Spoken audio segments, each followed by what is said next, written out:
I look so freaking good. Holy crap. Hi, welcome back, Dreamers. Another day, another hoodie. Well, this is more of a jacket, but hi, I look incredible. I just like. Let me tell you guys why this video is late to start off. I want to state that I did not mean for it to. Everything was great on track. Everything was perfect. Up until the day that I got kicked out. So I've had to uproot my entire life for at least 2 weeks. Honestly, I've uprooted my entire life anyways, in general. However, that video will come at a different time, I know. I really want to talk about it as well. It's a freaking crazy story. And we're going to get to the road of that. But again, we're doing this first. You guys, my life doesn't stop. I'm waiting for it to stop. It's freaking crazy, and it hasn't stopped. And at least for the next 2 weeks, it won't. Today is the day the debate is happening. It's happening currently right now at Thursday. They're doing 2 separate town hall meetings. That's a whole nother story. We don't need to go into that. I'm about to pop up in a different outfit talking about something that I'm not really sure what we're talking about. So I'm just going to kind of just jump into this. Like I said, I'm sorry this is late. This is episode 9. I believe, if not episode 10, congratulations, 10 episodes. We're still getting through. We have a couple of episodes to go. There will be an episode today, and there will be an episode tomorrow to get myself back on track. So remember, trigger warning, suicide, depression, anxiety, toxic family, toxic relationships, racism, homophobia, you name it, I got it. Let's get into it. I'm about to talk. So let's go. I am not exactly sure what the next bit of conversation is. Like I said, I just kind of inserted it here. I have a feeling it is once again about equality and racism and, I guess, lack thereof, inequality. And maybe trying to defend himself. I really don't know where this is going to go. I'm just going to comment on it. Again, everything that I recorded, I am putting in this series because I know that every moment that I was in, I felt a certain way that I shouldn't have. So that's why I'm inserting all of these clips into the series. And that's why I'm narrating now, so we all can understand what's going on and realize that, again, once again, my life was not easy. I know that the very first short clip that's gonna like cut through for 2 seconds is just him saying, sometimes I don't know what you're thinking, and it like cuts off and then it goes into the conversation. I don't know why that's there, but I put it in there because it's kind of rude, but okay. I don't know what your thoughts are sometimes. I want to ensure you understand that I believe in equality and that I'm a strong believer of that. Matter of fact, if you find I don't even know where it is. Your yearbook? Yeah, my yearbook. I don't know why I thought that you were thinking that, but it's in... Mom put it in there? I know I saw it. It's not inside the craft room. It's either A in there or it's B on the right-hand side of the... I don't know what these... Is that? What is that? That could be it. No, that's something. I don't think that. I think it's in... 2017, 2018. Anyway, I think it's in that cabinet right there. But even... When I was in high school, when you look in my yearbook, you'll see that I was on. We didn't call it. What did we call it? It wasn't called diversity because they didn't use that word back in those days. What was it called? It wasn't called race relations. But anyway, it was basically. A platform for the minorities to be able to give their expression and stuff, and for us white people to help and stuff. So I was actually on that committee. I can't think of the name of it though. That's irritating. So and the reason why the right cabinet, not the left. No, it should be the other one. That one? Yeah. So what I was going to say was the reason why I'm strongly against people not treating other people with respect and treating people fairly and all that has always been my belief. And my belief as a Christian that And the Bible says the same exact thing that I'm about to say, is that, Jesus loves everyone. Now, he doesn't necessarily love their sin, because there are standards. But and God says in his Bible, the King James Version, which is the one I can remember. I can't remember the New International Version. The King James Version says that God is not a respecter of persons. And what he means by that is God doesn't look whether you're rich or poor, whether you're a king, or in those days had slaves or a slave. He doesn't look at whether you're black or white or yellow or whatever colors there are. Notice how my father brings up God, and that's A-okay. Again, I really don't know what sparked this conversation. I really don't. My father had just gotten home from work, and he walked in and was, I don't know. Some of these clips happened within the week. Like, I think that big conversation we had from those 3 split videos happened like a week before this. And I think he was just trying to defend himself, which I guess is whatever. However, notice how my dad will bring up homophobia, like when it's not necessary, and then in more situations where he should be saying it, he doesn't. Notice how this is one of them. He says that God doesn't care if you're black, white, yellow, rich, poor, slave, not slave. Doesn't mention gay people. And I know that some people might be like, well, that's okay, he just missed one. No, he didn't. He did it intentionally because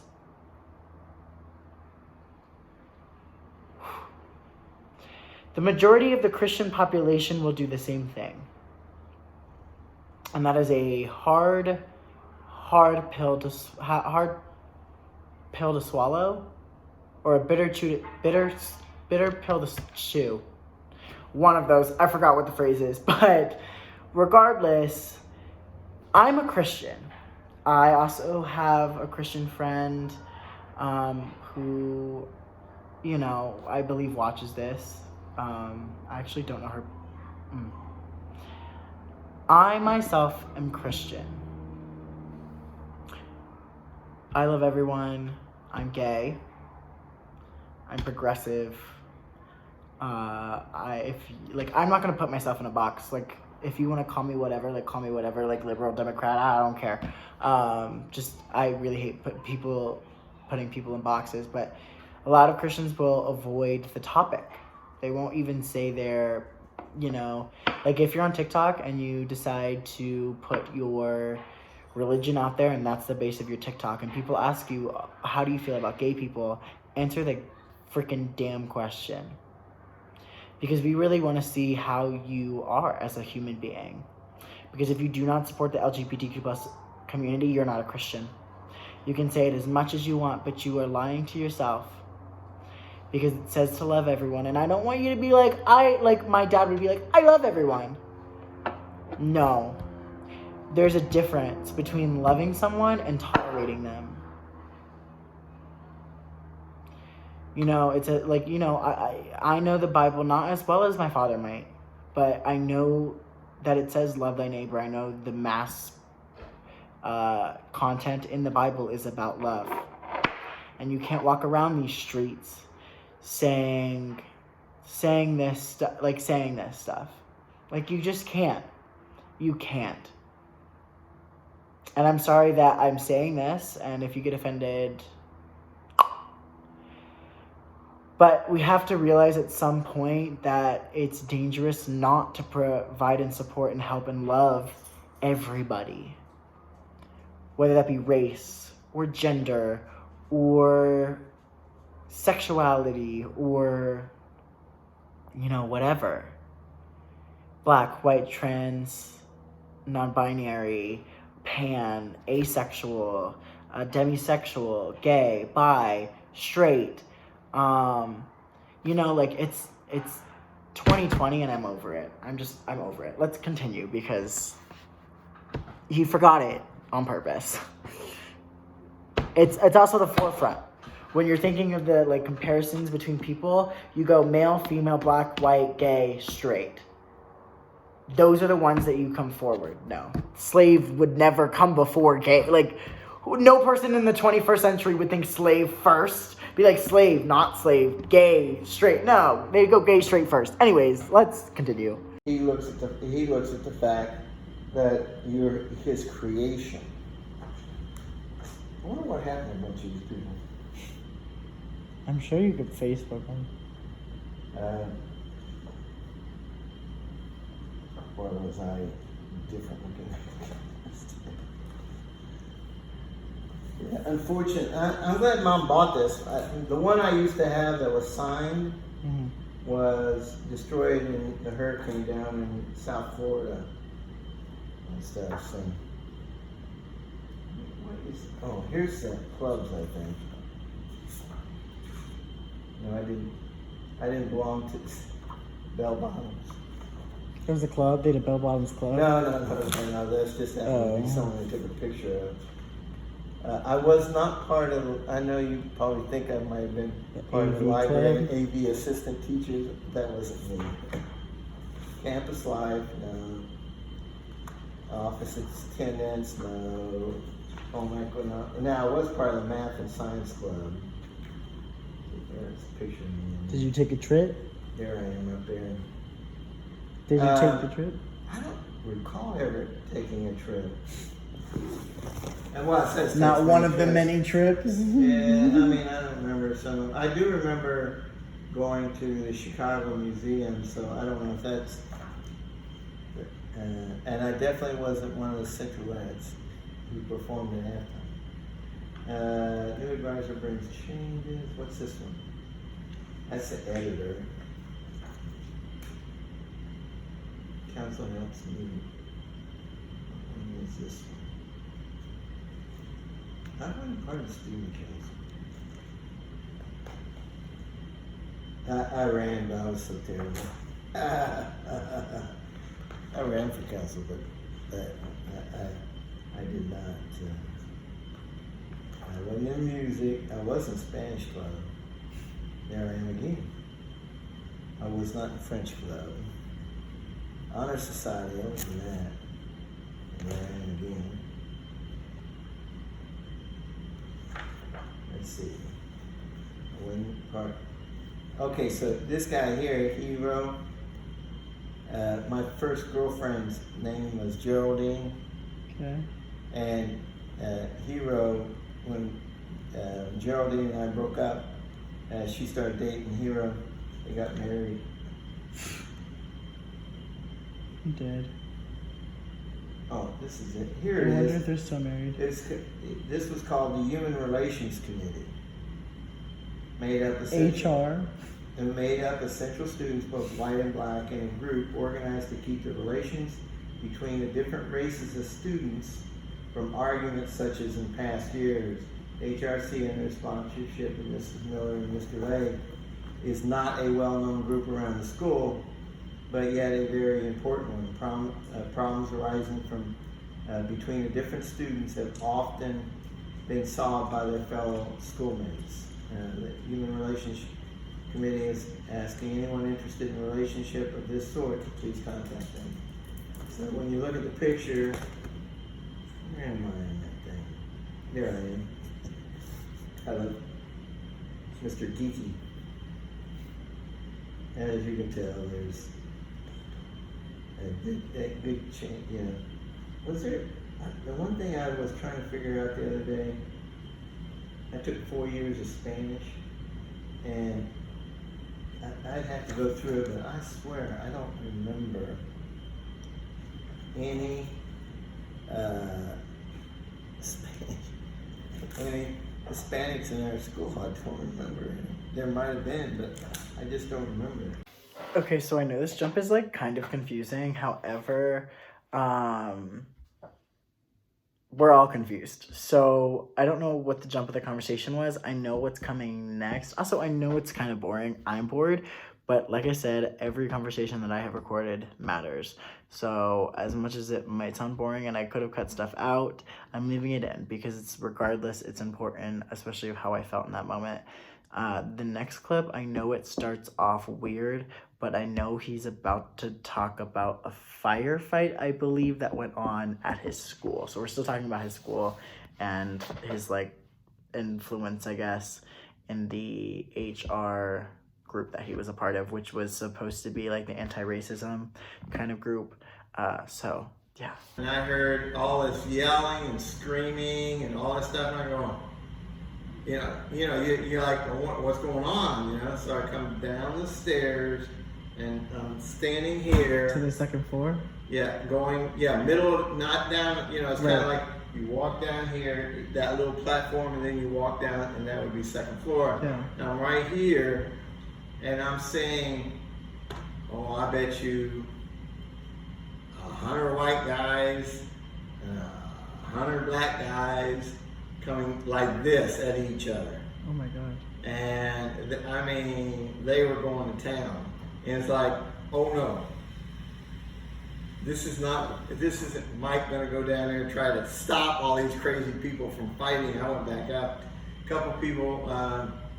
Wait, you said in high school? Yeah, in high school. Oh, you were born in 54. Yeah.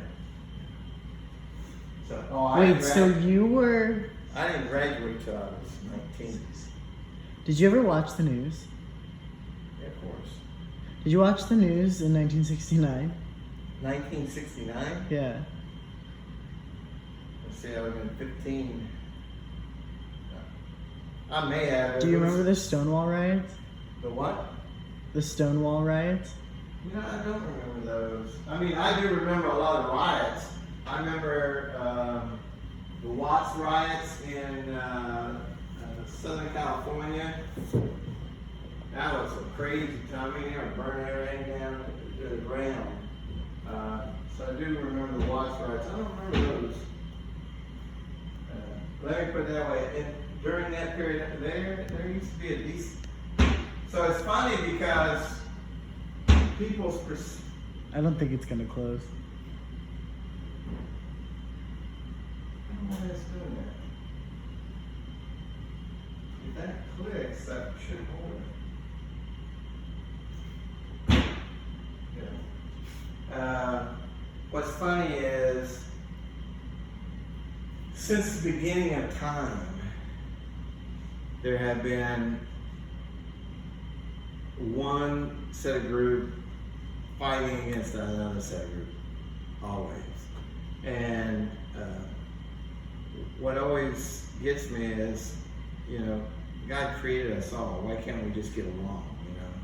In other words, why can't we respect one another and stuff? I don't have to agree with people. And I mean, there's people at work I don't agree with. There's things that you say I don't agree with. But that doesn't mean I don't respect you, and I don't respect that you should have an opinion of your own and stuff. Today, the biggest problem is we have people that want to scream and holler at each other. And the one thing I do like about what I've read and seen so far is, which is what people should do is, just listen. People have real issues and stuff. Now, keep in mind that people you have to be careful about putting everybody in the same bucket. And what I mean, again, all police officers are not bad. There's a certain percentage that aren't good. The same thing with teachers, though. There's a certain number of teachers that are really good, and a certain number of teachers that really aren't that good. Now I get that we want to change the world, and teachers and good cops can do so in a very strong way. However, we've talked about this before in another video. You cannot continue to talk about teachers in the same conversation that you have about cops.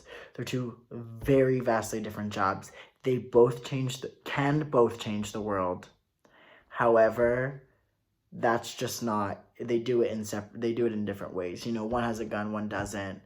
One, if present with a gun, has to hide. The other one shoots if present with a gun. Two completely different circumstances. My business is a perfect example. You know, the vast majority of people I've met in our business, and trust me, there's a lot of people I don't agree with it at work at times, but I respect them enough to allow them to give their opinion. I give my opinion, and if I have the authority to change something, I do. If they have the authority to change it, they'll do it. But what I was going to say is, therefore, now I haven't seen it lately, but there for a while, it was like I get a what's called Credit Union Times update every day. I swear, it was like every day they were arresting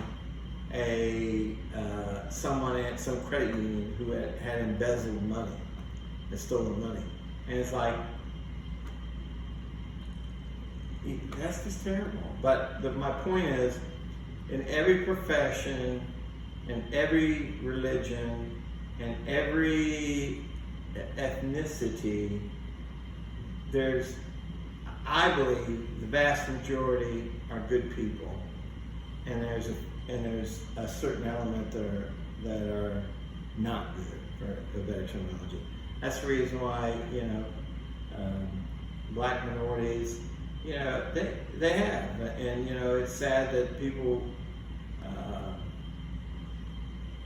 It's sad that people don't look at people and say, like me, when I go to hire, I don't look at color and all that. I'm trying to find the best person possible. And the reason why I'm doing that is real simple. It's a little selfish, but it's simple. The best person I can hire, the better they are, the easier my job gets.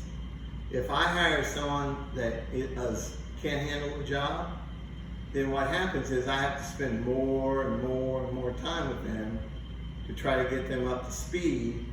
And then in the end, it may be, well, they were really never suited for the job. I mean, I've got people, the contact center assistant manager who I demoted to a USR3. She'd been there for 2 or 3 years. What happened was she was in the contact center for years and years and years. And she was a good phone rep. But what happened was, and she technically better than anyone else. In other words, she knows everything. So what they did is they promoted her because she knew everything into a leadership position. The problem was she can't lead people. She can be friendly with them, but the issue was when she had to confront poor performances, she couldn't hold people accountable. So what would happen is the rest of the team would see that she wasn't holding people accountable, and then the whole team started to slide. So anyway, but I've had experience with race issues for decades now, and fortunately, you know, I've always, now we haven't really here, but you know, when I was in Miami, we went to, even though I look back on it now, I think that was just crazy. And as a matter of fact, if you asked Elizabeth, she would tell you. We went to the one church, and it was primarily almost all Hispanic and stuff. But what was funny was the preacher would preach in English and then translate himself to Spanish. Well, think about what I just said. So maybe his message would be 30 minutes. Now it's an hour because he's translating it because you're hearing English and Spanish and stuff. So, but even when I went to East North Carolina, which, let me tell you something, those areas of the Deep South, now I don't know whether they've changed or not, but there was a lot of, and there is, the thing about prejudice, and there's a difference between being prejudiced and being biased or preference. And some people don't recognize that they have a bias, meaning when they go to interview, people tend to hire people like them. You know what I mean? So, which is okay if the job that they're filling is that position, but what I'm getting at is sometimes I think people subconsciously, if they're white, they tend to hire white people. If they're black, they tend to hire black people. Not on purpose, not that they're trying to purposely hire someone that's looked like them or whatever. I think they unconsciously don't see that they have a bias. That, my friends, is accurate and true, and it's not good. And here's why. Is because of that bias in your head, white people hire white people, black people will hire black people. Well, how many black people are actually hiring, like are on that team of hiring people, versus how many people are white on that hiring team? You're gonna automatically get more white people in your business because that's just, it's not a system built for people of a different color to rise up in this system. It's just not. That is just not how it's built. And as the election grows closer, and the last video of this series is on election day, I need you to go out and vote. And I need you to, I don't care who you're voting for, as long as you get out and vote, particularly for anybody that is Republican or Democrat. Because unfortunately, at this point in time, if you vote for anybody else, that vote is not going to count. Because it's going to be one or the other. So yeah, it's not a system built for more people to be in that higher leveling job, because hiring is not like an entry level job, unless you have like a bachelor's degree, or maybe even a master's degree in hiring, or like HR or PR or whatever. You're not gonna get that job. And then that system of white people who are going to hire white people, more white people are going to hire more white people onto the hiring team, and it's just a cycle. So we need to fix it. And I would even call that, you know what, I'm full front going to say it without a shadow of a doubt, that is white privilege. You know, these people who are white and have the privilege of hiring black people, they're just not doing it. They're using their white privilege to put more white people forward. So think about that for a minute. Sometimes. But for me, that's the reason why I try to be very careful when I interview. I always have a second party that interviews with me. I don't interview by myself, because I want people to give me a second opinion of what their thought processes are. I have saved more people's jobs over my career, and I've made differences in my career and stuff. And we're in North Carolina. Every manager in North Carolina was a man when I took over North Carolina. When they wanted to promote me to a different office, when they wanted me to promote me to Atlanta, Georgia, I recommended that she wasn't, I don't think her title was assistant, but I recommended that they promote the one lady up to the position of manager. And so anyway, they did. And what's funny is Jerry Shocker was the best man at my wedding. What's funny was after a couple of years, she was there for a while, she was outperforming me. In other words, she was actually doing a better job than I was at the location that I left. Then also, when I took over Eden, North Carolina, they wanted to fire the manager, who was a black man. And after I worked with him for a while, I said, I come in unbiased. I said, I would prefer that he stay until I get a feel for him. So what I figured out when I took over, they wanted to fire him. I told him no, he shouldn't be fired. I said what it should occur. So what happened was I took over, and the funny thing was I took over an office where he failed. The black guy that was the manager, he failed. But the issue was he inherited that office from a guy that totally blew it up, and unfortunately, he had no clue as to how to fix it. When I took over, it took 2 days for me to figure out what needs to be fixed. And so within 90 days, within 9 months, we were the most profitable branch in the entire Southern Group, versus they were going to close the branch altogether. So anyway, I convinced him not to fire the guy. I wish I could remember his name. Jeff Martin.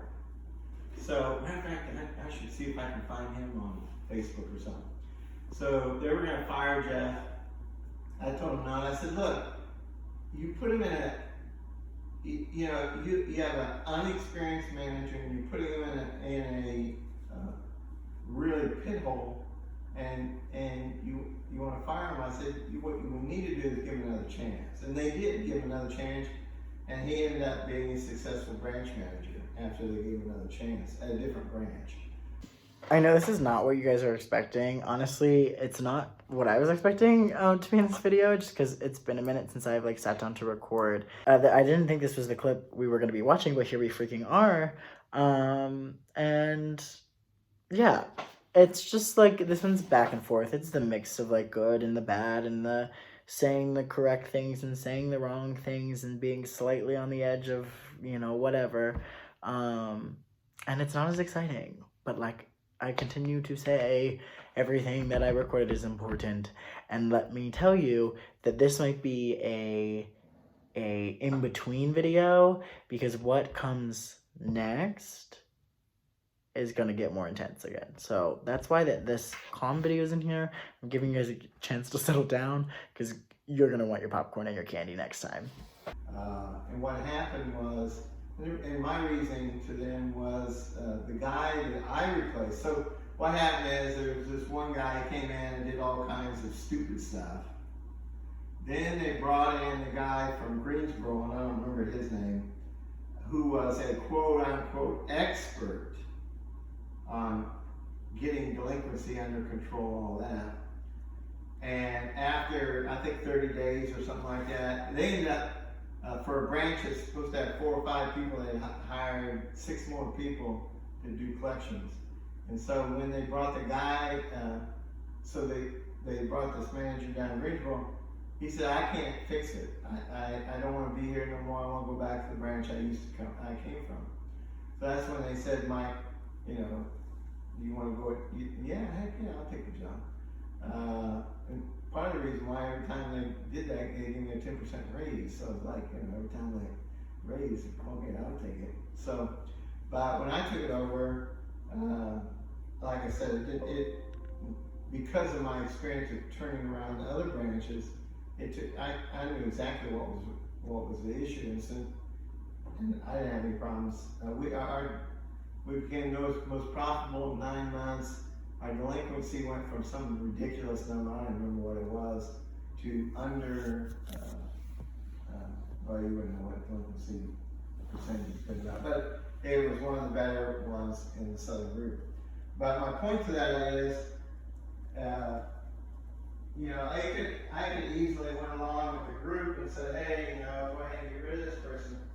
And my philosophy is always, let's see what should be their best fit. And some people, certain things are best fit, and some things other people aren't. Like you, see, I think anything where you're out front, meeting, greeting, interacting with people, To me, I see you in that kind of role.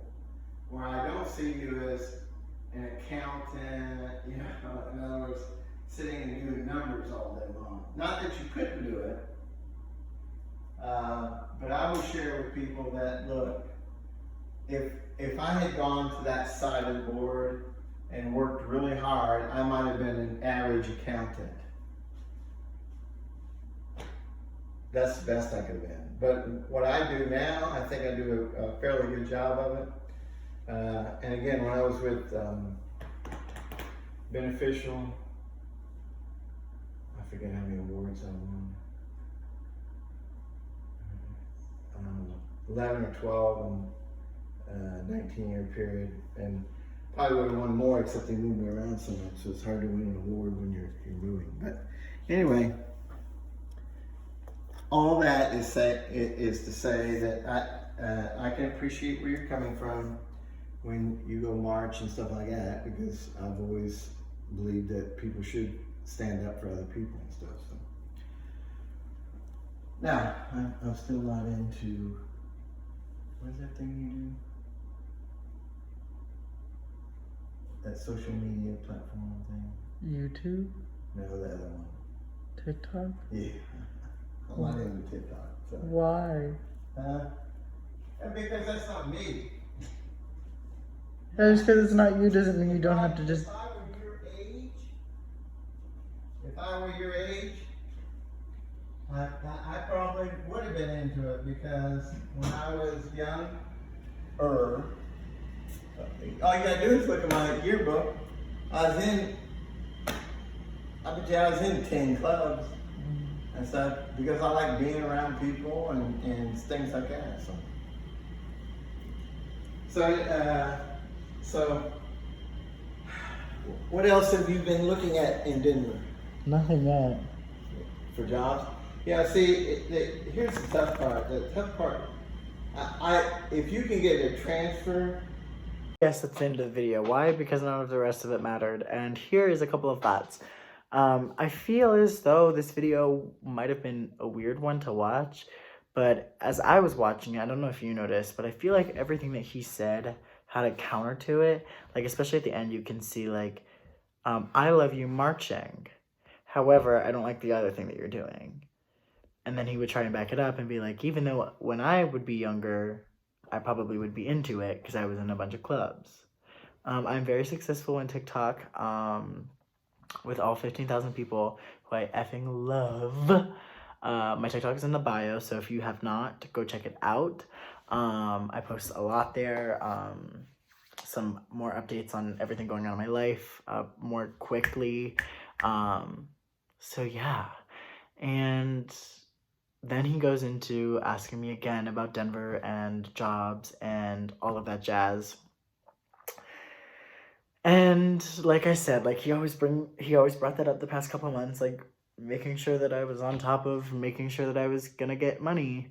And I just needed to move because I had to get out of this toxic situation. So I know, again, I'm going to reiterate for the millionth time, but it wasn't as exciting as both of us thought. But remember, it all starts with an idea. It's about to get crazy as heck. Dream big, guys.